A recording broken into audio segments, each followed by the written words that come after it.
pós-doutora em Sociologia pela USP e é uma das referências na pesquisa sobre desinformação e pesquisa. Tem várias obras após as manifestações nos Estados Unidos, multitudinárias, né, manifestações com muita gente, em muitos, 2.500 municípios, ou enfim, locais que aconteceram ali os protestos, com um tema chave ali, o mote de sem reis, né, não queremos reis. E aí o Trump faz um vídeo, publica nas suas redes sociais, justamente dele sobrevoando as manifestações e despejando dejetos, né, fezes, em cima dos manifestantes. A gente que acompanha a política há tantos anos, a gente sabe que a tecnologia, a comunicação é um campo de disputa política. A tecnologia a serviço da comunicação política é algo que a gente acompanha desde a época do rádio, há mais de 100 anos, né? E claro, antes disso também, mas como a política vem se incorporando das novas tecnologias para ganhar atração, ganhar repercussão no seu discurso, produzir desinformação e, de alguma forma, capitalizar algo que a gente, de uma forma, de uma velocidade, como a gente não via até então. A inteligência artificial já faz parte da disputa política. A diferença é que é uma tecnologia que está cada vez mais acessível. Um jovem, com seu celular, poucas fotografias, poucos recursos, ele é capaz de produzir um vídeo de inteligência artificial. Colegas meus no trabalho, professores, pesquisadores, têm feito isso. Testes, exercícios para produção de vídeo de inteligência artificial. E o Donald Trump, ele se incorpora dessa tecnologia, ele não está sozinho, né? A gente tem visto no mundo inteiro, de uma década e meia para cá, autocratas digitais. Aqueles candidatos, entre aspas, vamos chamar de ditadores, entre aspas, porque tem aí algum verniz até de funcionamento democrático nos países, mas são políticos que se apropriam das tecnologias de uma forma que fazem reverberar o seu discurso. Essa tecnologia é muito aliada, é muito poderosa para atacar adversários, para fazer com que o discurso chegue de uma forma muito rápida a um contingente muito grande de pessoas, para viralizar. Portanto, a tecnologia da inteligência artificial chegou, veio para ficar. Onde foi que esse vídeo começou a ser divulgado? Na rede social Truth Social, né? Rede social Verdade, que é uma rede do próprio Donald Trump. Ele é o proprietário dessa rede. Ele criou essa plataforma na época que o Twitter ainda não era do Elon Musk. Elon Musk ainda não era proprietário do Twitter. O Donald Trump foi banido do Twitter depois da eleição presidencial de 2016, tudo aquilo que aconteceu nos Estados Unidos. Como Trump havia sido banido do Twitter, ele criou uma rede social para chamar de dele. Agora que ele foi reeleito presidente, ele voltou para o Twitter, mas é muito mais vantajoso para o Donald Trump reverberar na sua própria rede social. Ele ganha com isso, ele lucra, tem engajamento. O vídeo foi feito de uma forma muito rápida. Ontem mesmo, na saída de um evento que o Trump estava participando, os jornalistas perguntaram para ele o que ele tinha achado do No Kings. Ele falou, não, eu não sou rei, essa manifestação não é contra mim, eu não tenho nada a ver com isso. Poucas horas depois, esse vídeo, que tem menos de 12 horas que está sendo disseminado, aqui no Brasil, correu já o UOL, G1, CNN, Reuters Brasil, Brasil 247, Poder 360, está nas plataformas digitais. Então, com isso, não é que a gente não tenha que falar sobre isso, é importante que a gente fale, é importante que a gente debata, mas o alcance da tecnologia, a velocidade, dita a agenda. As sanções que os Estados Unidos aplicou contra a economia brasileira, em primeiro lugar, foram divulgadas pelas plataformas digitais. A sobretaxação de 40%, as medidas contra o Alexandre de Moraes, contra membros do governo brasileiro, o ministro Alexandre Padilha, os familiares do Alexandre Padilha, que também foram sancionados pelos Estados Unidos, no caso com a perda de visto, também foi primeiro para as redes sociais. No caso o Twitter e agora o X, né, chamado X, e a rede do Donald Trump. Então, é muito importante a gente sempre dar uma contextualizada, né? Você sabe que eu gosto de fazer isso como professor. Não, o Donald Trump não é o primeiro a se utilizar das plataformas digitais para comunicação política. Quando o Twitter surgiu, já há mais de uma década, ele se transformou na principal plataforma de divulgação de conteúdo político em escala global. Não só presidentes, como os próprios papas, logo o Vaticano teve conta no Twitter, depois a presidência da República do Brasil, os chefes de Estado, chefes de governo, artistas, jogadores de futebol, passaram para esse campo das plataformas digitais. E tem várias explicações, né? Mas o que eu acho mais importante, que a gente percebe, né, nesses últimos anos de plataformização da vida, isso eu acho muito importante, tenho falado muito por aí, é que a sociabilidade humana agora é mediada pela tecnologia. Isso é muito recente, não tem 20 anos. A sociabilidade que se dava em termos reais, na rua, nas manifestações políticas, nas greves, nos movimentos sindicais, ou mesmo nas manifestações da direita, que iam para a rua também, os espaços públicos eram os espaços da sociabilidade pública no mundo real. A mídia, as grandes mídias, sempre foram dominadas por grandes conglomerados, grandes famílias, também agiam como, alguns chamavam de quarto poder, né? Daí você é jornalista, sabe como essa nomenclatura acompanhou a mídia por muito tempo. Na medida em que nós fomos migrando para o digital, num primeiro momento, imaginava-se que esse espaço seria mais democrático, que ampliaria o espaço público. Em alguma medida, isso é verdade. Há várias vozes potentes, como o Brasil 247, que é um canal de comunicação midiático que está em várias plataformas e talvez não existisse há 30 anos, quando as televisões eram concessões governamentais, na base do clientelismo, na base de uma moeda política. E na medida em que a sociabilidade humana migrou para o digital, as regras do digital têm se imposto. Essa que é uma segunda questão importante. As regras do digital. Primeiro, nós não estamos falando mais como imaginávamos há 30 anos, que a internet seria um grande ambiente da democracia. Não. A internet é um empreendimento capitalista, privado, dominado por algumas grandes empresas, as chamadas Big Techs. Então não dá para a gente separar uma coisa da outra.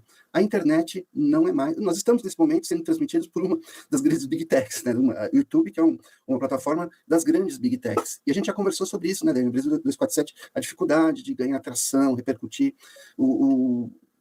tudo isso que significa a gente estar num ambiente empresarial, capitalista. Eu estou lendo um livro incrível chamado Tecnofeudalismo, talvez já tenha sido abordado aqui no seu programa, de um ex-primeiro-ministro da Grécia, que está falando de como as Big Techs fizeram com que o capitalismo revertesse para a época dos grandes monopólios, dos cartéis e dos trustes. Então, há um interesse econômico das Big Techs. Esses interesses são aquilo que a gente chama, entre vários outros fatores, de indústria da atenção.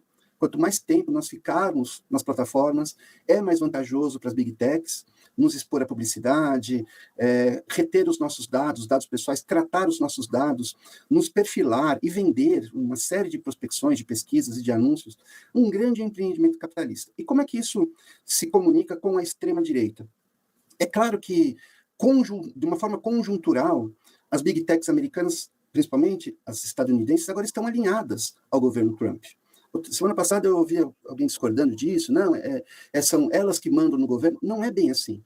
Quando o Donald Trump se elegeu, as Big Techs pagaram os jantares de confraternização, os jantares de posse, estavam todos eles lá, os grandes proprietários das Big Techs, beijando a mão do Donald Trump. Claro que, se fosse na época do Obama, elas tenderiam para uma perspectiva mais próxima do Partido Democrata. Então, a gente tem um alinhamento agora das Big Techs ao Donald Trump, e acrescento, a economia da atenção, essa economia dos algoritmos, ela funciona muito mais, isso já conversei contigo aqui, daí, num outro programa, para aquele conteúdo que é apelativo, desperta emoções, principalmente a emoção do ódio, do ressentimento, do rancor. Quanto mais o algoritmo conseguir engajar esse tipo de sentimento no campo da política, mais favorece a políticos como Donald Trump, mais alinhados com o campo da extrema-direita. Porque o campo progressista, o campo democrático, tradicionalmente trabalha mais com a razão, discussão de políticas públicas, inclusão, equidade. Basta ver as cidades nas quais teve essa manifestação no King. São as cidades americanas mais alinhadas com valores de pluralidade, progressismo.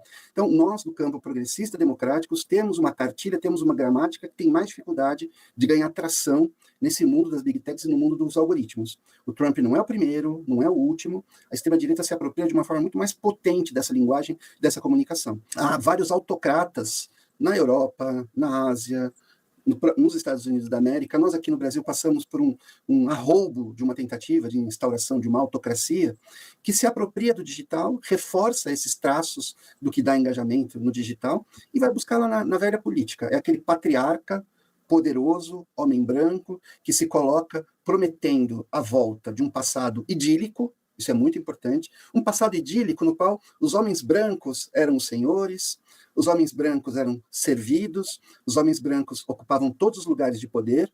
É um traço característico desses autocratas digitais. São homens brancos que prometem a volta de um passado idílico, que eu falo, um passado idílico que nunca existiu.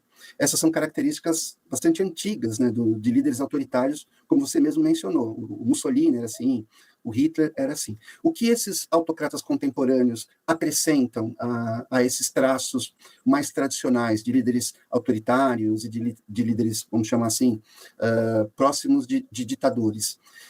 As tecnologias que fazem com que o digital ganhe força, ganhe tração, como a gente já falou agora há pouco do algoritmo, e uma capacidade de aglutinar aqueles que estavam ressentidos em relação aos avanços das políticas que foram, sim, pelo menos de algumas décadas para cá, nos Estados Unidos, no Brasil, na Europa, desenhadas para reparação de déficits históricos, para reparação de iniquidades históricas, tentar fazer com que o mundo fosse menos desigual, menos injusto. Isso gerou ressentimento, esses autocratas se levantam contra essas conquistas pequenas que aconteceram nas últimas décadas, e eles vão para as redes sociais e acabam ganhando muito com isso. A mentira na comunicação política, ela não pode ser vista isoladamente.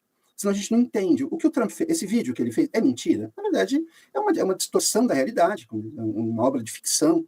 Ela, isoladamente, pouco explica. Mas se a gente pegar num contexto, aí sim, a desinformação se tornou numa estratégia de comunicação política. Nós já conversamos sobre isso aqui num outro programa. Então, uma mentira pode ser somada a uma meia-verdade, a uma distorção, e isso faz com que haja um distanciamento entre aquilo que a gente chama de verdade factual, ou mesmo um debate público legítimo, dessa realidade totalmente distorcida, sobre a qual nós estamos falando, e a qual o debate público está capturado. Quando você me convidou para falar desse vídeo, eu já tinha visto o Donald Trump ontem falando, e fui correr atrás para entender um pouco melhor o contexto desse vídeo, eu pensei numa outra característica dessa estratégia da desinformação, é que todo dia precisa oferecer algum conteúdo para os seus seguidores e para os próprios meios de comunicação convencional. Não passa nenhum dia, pode observar daqui para frente, vocês que estão assistindo a gente aqui no Brasil 247, olhar para os dias anteriores, não passa um único dia sem que o Donald Trump não faça uma declaração absolutamente